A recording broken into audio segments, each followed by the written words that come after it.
Mga boss, mga sir, mga idol, good morning po.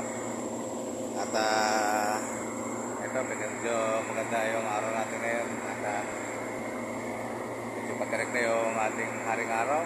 So, ito naman tayo sa ating mga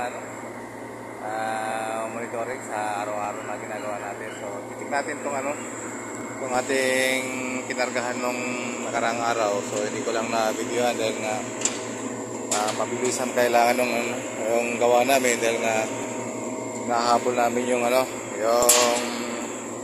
requirements sa temperature ng ating area. So kailangan namin may balik agad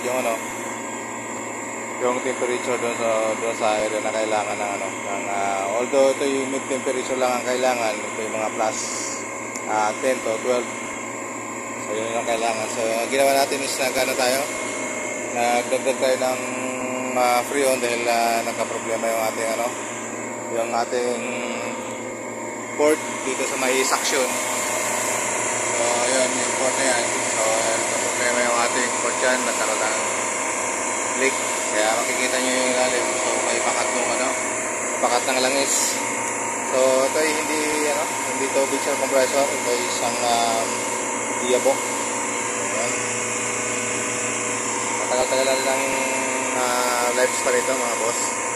So tatlong gearbox ang hawak namin dito. Maliban doon sa mga picture, may isa ito sa mga compressor na hinahawakan namin.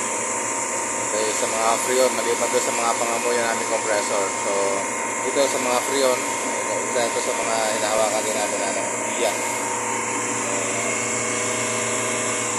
So shout out doon sa mga taga-giya.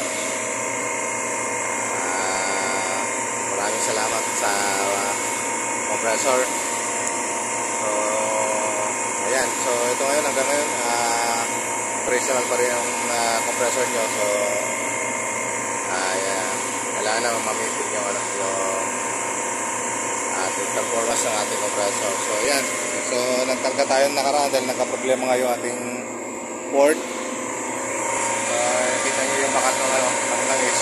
So dyan sa port na yan, saka yung ating packing yung ating valve ay nagka-problema. So kaya tumagas yung to. Naagapan naman natin kaya naipalit natin yung at the same time nagpalit din tayo ng defrost timer. Ayan. So nagpalit tayo dahil nga nagloloko yung kanyang defrost. So madalas nag-yellow yung ating evaporator dahil nga maski naka-defrost, so umandar pa rin yung ating compressor. Nagkapalit tayo ng so pinalitan ng ating team, ating paklasan yung ating defrost timer. So yan yung ating so far okay naman yung temperature natin, plus 12 tayo ngayon doon sa ating area. So okay na yun sa although medyo may counting re-repair pa. Ito nagkakaroon ng discoloration, baka magkaroon ng single facing yung ating linya. So mamaya pa siguro pag may oras tayo at nagtatop na yung ating makina. So pwede kasi itong mag-cause ng single phase sa ating motor, ng drive motor ng compressor. Pwede masunog yung ating motor. So yan mga boss, mga sir, in-update ko lang kayo dun sa mga ginagawa natin araw-araw. So hindi ko lang nabibigyan ng mga nakaraan na kailangan mabilis yung aming yung aming response. So kailangan gano'n naman talaga. So kailangan magagawa kagad ng paraan pag nagka-problema yung ating mga unit. So kailangan maibalik natin doon sa normal na operation. So far okay naman yung ating discharge saka suction na ating oil. Medyo okay na yung ating operation. So wala nang reklamo yung ating kadalasan kasi pag hindi natin naibalik agad, so magreklamo kagad yung ating mga kliyente na sa ilalim. So, kaya pupupukin tayo ng pupupukin hanggang sa hindi na natin na magagawa ng maayos dahil nga pararattle tayo. So ito nga pala yung sirang driver na pinagpalitan.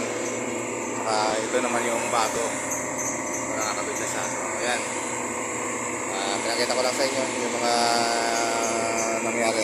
So magandang araw po mga boss, mga sir.